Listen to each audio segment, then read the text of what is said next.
Армысыздар, назарларыңызда Досты Үйінің арнайы медиа жобасы. Шай үстіндегі әңгіменің шырайын кіргізуші, белді ақын, қоғамның белсенді мүшесі, Қазақстан Халқы Ассамблеясының мүшесі Айтбай Ботбайұлы. Айтеке, студиямызға қош келдіңіз. Алтын уақытыңызды бөліп келгеніңізге рахмет. Қазіргі қоғамда болып жатқан тарихи өзекті мәселе турасында бастасақ, Конституцияға өзіңіздің жаңаша көзқарасыңызды айтып өтсеңіз, енді қанша дегенмен тарихи сәт қой.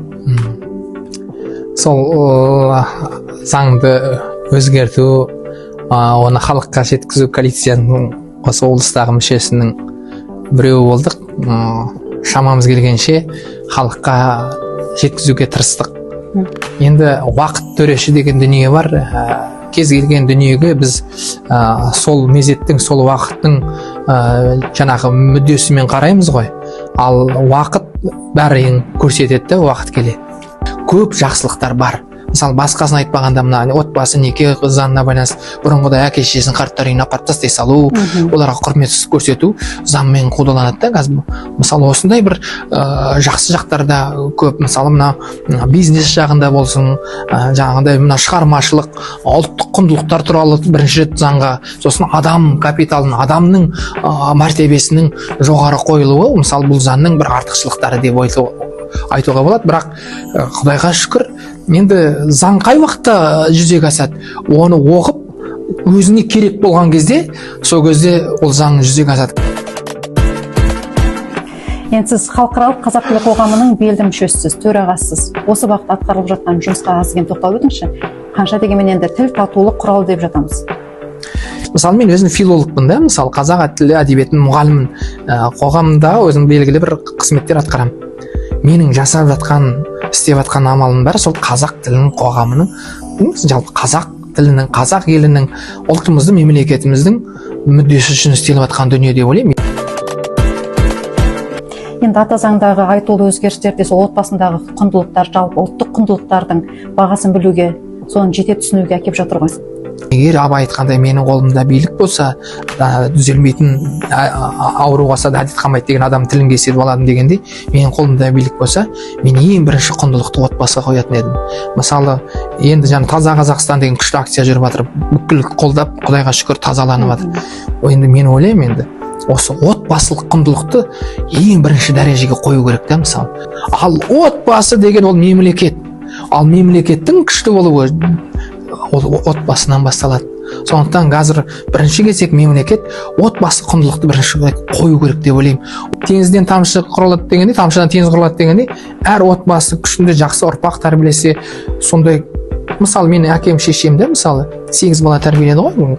Еңбек сіңірген қайраткерлер де бар, ғалымдар да бар, дәрігерлер де бар. Құдайға шүкір, бір сол әкедей бола алмай отырмыз ғой біз, мысалы. Көрдіңіз бе? Ал сол әке бізді тәрбиеледі. Бізді осындай жағдайға жеткізді ғой, әке шешеміз.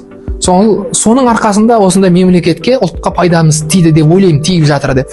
Сондықтан көрдіңіз бе, дұрыс ұрпақ тәрбиелесең, ұлтқа, халыққа, елге, мемлекетке, адамзатқа пайдаң тиеді. Мысалы, Димашты әке шешесінің бала кезінен көрсетеді ғой, қалай тәрбиелеген. Көрдіңіз бе, адамзатқа үлгі өнеге болып тұр да. Соның арқасында қаншама қазақ болғысы келіп, қазақша үйреніп жатқан адамдар бар. Сондықтан отбасының құндылығын бірінші кезекке қою керек деп ойлаймын. Бәріміздің келетін жеріміз жылылық табатын, махаббат табатын ұямыз алтын, ол отбасы ғой. Көрдіңіз бе? Сондықтан отбасыңнан артық ең қасиетті, құтты жер жоқ жер бетінде. Қоғамдағы рухани дипломатияның рөлі, жалпы ел ішіндегі татулықтағы маңызы не деп білесіз? Мысалы, Абайдың махаббатпен жаратқан адамзатты сен де сүй, ол Алланы жаннан тәтті, адамзаттың бәрін сүй бауырым деп, және хақ жолы деп әділетті дейтін өлеңі бар, иә, мысалы. Абайдың өлшемінде, Абайдың дүниетанымында ұлт нәсіл деген жоқ. Жалғыз жер домалақ қой, жер бәрімізге жетеді ғой, мысалы. Олармен тату тәтті, адамның күні адаммен, бұлбұлдың үнімен деген адамның күні адаммен. Ол адам болғаннан кейін, мен ойлаймын, барлығын жақсы көру, адамзаттың. Абай үлгі болу керек бізге, бітті.